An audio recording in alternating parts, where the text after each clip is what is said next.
Hey guys, today we're going to be taking a look at the Holosun 508T.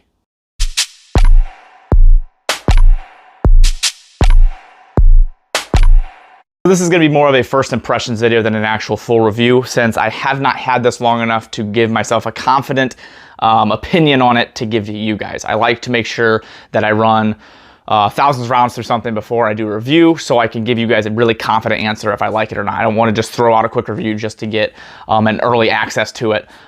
So I try to actually, test the products, real life situations, scenarios, testing, and stuff like that. So with that being said, we're not going to do a 30-second breakdown. We're not going to do the normal review process. This is just going to be the first look of the Holosun 508, and I'm going to give you guys basically my thoughts on it so far and what I think of it.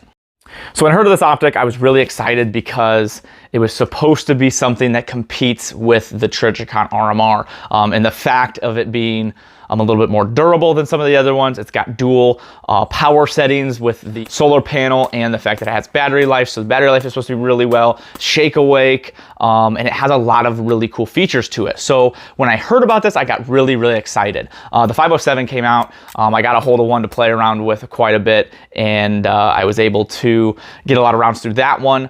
And I enjoyed the optic. I thought it was cool, but I thought it still could have been improved. And then the 508T came out, and it kind of made me happy because a lot of the things that I didn't like about the 507, they improved with the 508, and it's a lot more durable of an optic. So you're looking at about $350 for this, which when you're looking towards a concealed carry or a oh crap or something that's going to be solid and durable, $350 is not a bad price for an optic, when the other options are upwards of $500, $600 and higher for something that you really would trust your life with. So at first, after seeing videos of this or pictures of it, I thought it looked hideous. It looked massive, and it still is pretty large. I mean, I've got a Vortex Venom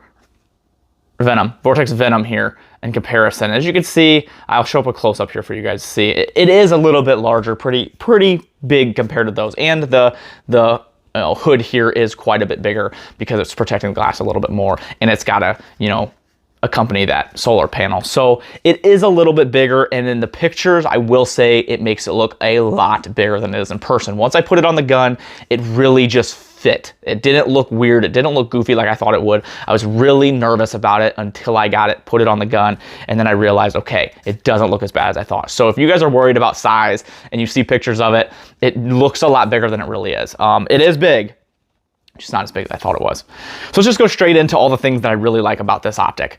First, the biggest one is going to be the dual battery setup. You got the solar panel and a battery. I think every optic on the market needs to get on board with this. Everyone. I really like DI Optical. I run almost all of their optics, and that is one of my biggest downfall with DI Optical is their battery life is kind of trash. It's really low for what a lot of the market's doing right now, and that I think everybody, and there's other companies that don't do this, but I think everybody needs to do some kind of secondary power. I think it's really a necessity for an oh crap gun. I know that, as long as the sun's out, this is gonna work. It's got 100,000 hour battery life, it says on the thing. I think that's just with the dot though, because this has 3 different reticle choices you can do.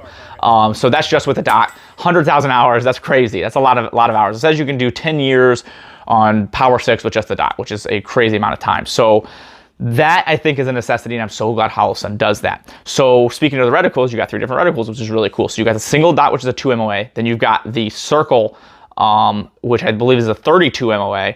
And then you've got the circle and the dot, which is what I run, and that is the combination between the two. And I love it. I thought it would be really obnoxious in such a small glass like a pistol optic, but I love it. It's so nice, it's so clear, and it's really, it's hard to explain. I've tried to explain this with my other optics with a circle dot on them. A lot of DI Optical has that reticle, and it's almost relaxing. Like with a dot for me, it's hard for me to feel relaxed when shooting. I feel like, I don't know, I'm really focused. But with that circle around it, it almost relaxes your eyes. So when I'm shooting with the circle dot, I just feel a lot more relaxed and able to aim that gun. Cool. For concealed carry, a lot of guys will just run that circle because for close quarters, you're really not aiming. As long as you put that circle on them, you're gonna hit them.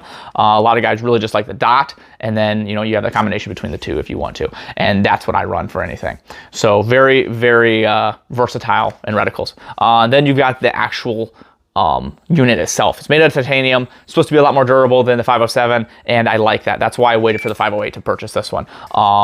which I guess I should go my relationship with Holosun. They sent me a 403C, and then they gave me a nice discount on this one. So they did not send me this. I bought this one myself, but they did give me a nice discount. So thank you, Holosun. It has your 2 buttons here, up and down, so you can manually, you can turn it off if you don't want to have to do solar panel, you can just run off battery.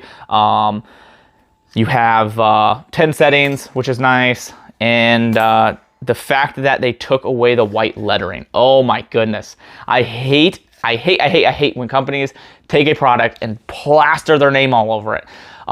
Anderson Manufacturing, they made the optic they made, and they threw like the biggest logo they could on the optic. Holosun did it with this one, or the 507. It just looks like a toy. It looks like a Chinese airsoft toy to me when they throw white lettering on a black thing. I like it discreet, you know, it's Holosun right there on the side, you can see it, but I hate when they just plaster their name over it, all over white. It really makes the optic look really goofy and childish to me. So that was another reason I didn't pick up a 507 for myself, because I hated the fact that it looked like a little airsoft kid's toy. But I love that they made this one all black. It really looks sleek, it looks clean. They still have their logo on there. It's not obnoxious and gaudy. And it just looks so much better than the 507 in my opinion. So I like that when they keep it clean like this. I would like to see in the future different color options. I don't know if they're working on that, but I think that would be cool if they did like FDEs, stuff like that, because everyone likes Gucci out their guns. So you got your Surefire. If you throw that FDE, it's cool to have an FDE optic. I know a lot of guys do that. So it would be cool to see in the future have an FDE chassis for this. So brilliant thing that Holosun did with the mounting solution for this is they made this the same footprint as the Trijicon RMR. And to me, that was brilliant because no one is ever going to take their slide that they already have an RMR for and take it off or cut another slide and put a Holosun on it. So for those guys that have RMRs, it already fits the footprint for it. So all they have to do is buy the optic instead of spending the $100-some for a new cut. They can just buy the optic, try it out, and see how they like it. Or, you know, Trijicon is the most common cut, so most gun companies that cut things, or gunsmiths or people that do slide work will cut Trijicon RMR slides. You don't have to worry about finding something different, finding a new mounting solution. It's already so well known and well done. It's already out there. So it's really smart of them to do that. So the only difference is you're gonna have to buy different screws, because I think the screw length is different. For this one, I had to cut the screws to actually fit the Masada without having to have any extraction failures. So you'll have to get different screws for the Holosun, but the footprint is the same. So it's really smart of them. I would like to see more companies doing that instead of trying to be unique and make their own footprint, because then people have to get different cuts for different optics. If everybody just ran the same footprint, then everybody could just flip-flop optics as they go, because it's really annoying. That's why I like MOS guns like this. Well, the MOS like the Glock MOS, or this one that has plates, the Masada. You can try different optics without having to get your slides cut. So I have multiple slides that are already cut specifically for the Trijicon and a couple of Vortexes, but I have to run those optics on those guns forever. So that kind of stinks. I like these guns because you can switch them, flip-flop them. So I'd like to see more optic companies doing the same footprint so we can flip-flop optics like this. So I can't really speak a ton on durability. My buddy has the 507. He's got about 2,500 rounds through that one, and he loves it, hasn't had any issues with it. I've had the opportunity to shoot that one quite a bit, and it is a great optic. And then I've got this one. I've probably got another 300 to 500 rounds through this one, and I do really enjoy this optic. So it's comfortable, big field of view, and I enjoy it.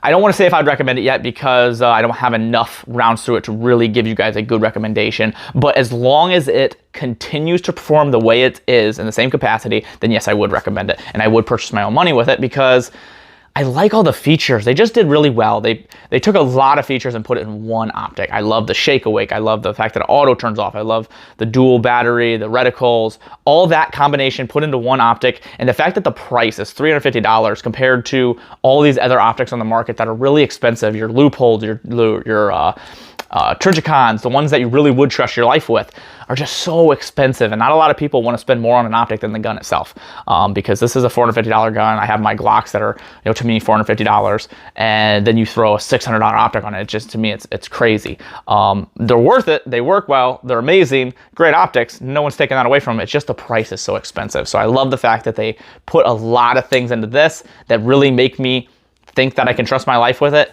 and that price point is really good. I seen a video, I think Sage Dynamics did it. It was a torture test video. This thing performed really well, and that made me pretty happy because I'm not going to destroy mine to test that. I'm glad he does it.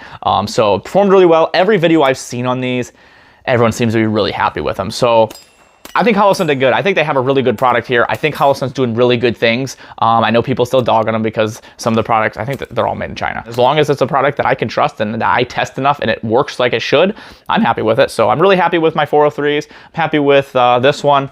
And we'll continue to test this and see what we think. So like I said, not gonna be the normal review. I don't wanna give you guys too much thought on it and what I think, because I don't want to give you guys a recommendation and this thing turns out to be a dud after I put another couple thousand rounds through it. So we're gonna keep that for the final review, but I just wanna give you guys a video on what my thoughts are initially, and I really, really have high hopes for this, and I'm really rooting for it. So with that being said, check it out, guys, if you want to. Holosun, they have a ton of different optics. I think they are going to be doing a lot of great things here. I'm hoping to go to SHOT Show this year, next year, early next year, working out all the details. I've already got my credentials and everything, so I can go. I just got to see if I can get the week off and everything. I'll be at Range Day again. I got my invite for that one, so I'll be able to get you guys a lot of early content as quick as possible, like last year. You guys really seem to like those videos, get a lot of views on those, and I really appreciated that. So we'll try to do that again, get you guys early content, all the best content we can.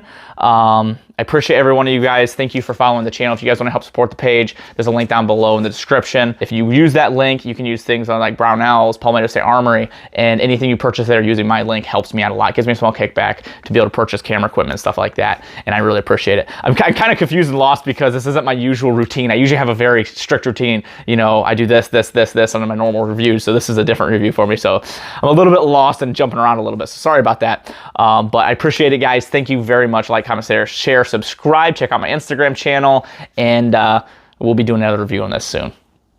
So if you guys are sticking around still, when I went to edit this video, I noticed really quickly that all the 15 minutes of film that I just did, all the audio was completely off. It was about 1 second to 2 seconds off on the video. So instead of refilming, because that would have drove me insane, I went in and edited it. I took the first layer, took the original video in there, I muted it, did all the edits that I needed to do. Then I took the original video on the layer 2. I took the audio out of that and I tried to edit it to match it up with the film so it was actually in line, and had to do that for all 12 minutes of the video. So super frustrating. Just want to let you guys know how much longer this video actually took to make. It was one of my longer videos, of course. Usually my videos have been kind of going down to that 6 to 10 minute long video. Of course, this one was 12 minutes long, and then the audio was all screwed up. So I had to re-edit everything and try to get the audio in line for everything. So it looks pretty good. I think it worked out well. Hopefully you guys didn't notice, but I just want to let you guys know how much longer this one took.